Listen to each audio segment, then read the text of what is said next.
Thanksgiving. For first timers to TTFT. Hey man, I gotta say this. We've done a lot of f***ing this year. Yes, we have. You more so than I. I think it's time. Please. Please the crowd. Please the jury. You gave 10 to one movie. There's so many numbers I can call. 1, 2, 3, 4, 5. Fizzy! So Thanksgiving, we give each film 1 through 5 middle fingers. 1 meaning we absolutely despised it, and 5 meaning it could not get any better, or as Mr. Royal gave Jackie Brown 10 and completely broke the algorithm of what we're trying to do here. It was so worth it. All right, so let's talk about Rain Man. What were your 4. 4? Mm-hmm. Why? I gave it 4 because I'm not going to pretend it's the best thing since sliced bread, and I'm not going to pretend that what it is I wanted to give it more, but as I had to the reason why I wanted to give it more because I was so shocked, as we discussed before, that like there are not many reviews on this. There's no Siskel and Ebert. I mean, maybe there's a Siskel and Ebert review, but as far as people really talking about this film and breaking it down, like I guess people don't break down films if his stuff's not exploding.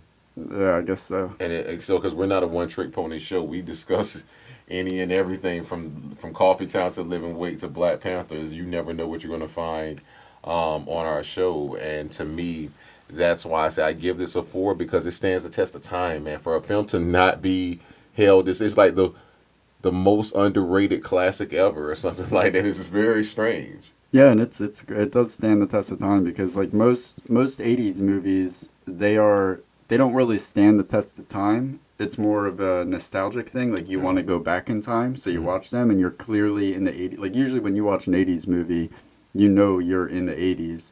And this is kind of timeless. It was made in the 80s, but it feels just as relevant today. True enough. There's nothing that really put it in a except for number 18, 1988. That pretty much puts a date on it. But yeah, but still. It's like watching A Few Good Men. I don't feel like, I went back. It's like, shit. Yeah. We don't do you to places at parties. Like the theme in it is timeless. It's about communicating, relationships. I mean, those things don't go away. Yeah. And look how far Tom has come. He went from being in the phone booth to making sure people stand 6 feet away. Dude, that mother. David. No, when he came on the screen, I'm like, how was this like 30 years ago? This dude looks exactly the same. His hair changed a little bit, and I think he may have fixed his teeth. LL Cool J effect, man. What do you want, man? He ain't black, though. Man, I don't know, man. It's the Scientology. Scientology is good for your skin. Get out. Yeah. He reversed get out. He might be someone black in his skin. He's white skin. We flipped it. He's like, I'm gonna show you. And Tom's so cool. Yeah, he is. To me, this movie was near perfect. It's way more perfect than most films. It's actually on a bunch of lists of like movies that you need to see before you die, like essential film lists from critics.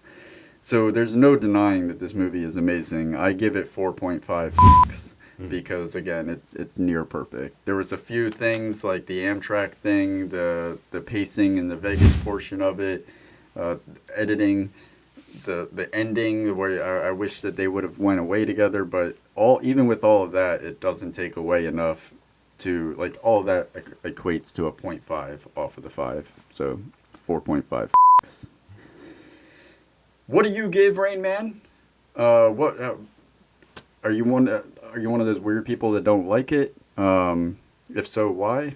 And tell us what you love about Rain Man. Again, comment. Let us know you're there. Is there anybody out there? Subscribe.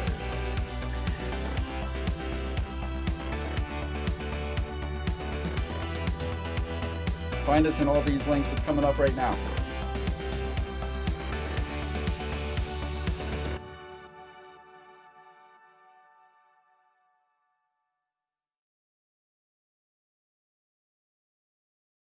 Why don't you subscribe? It'll last longer.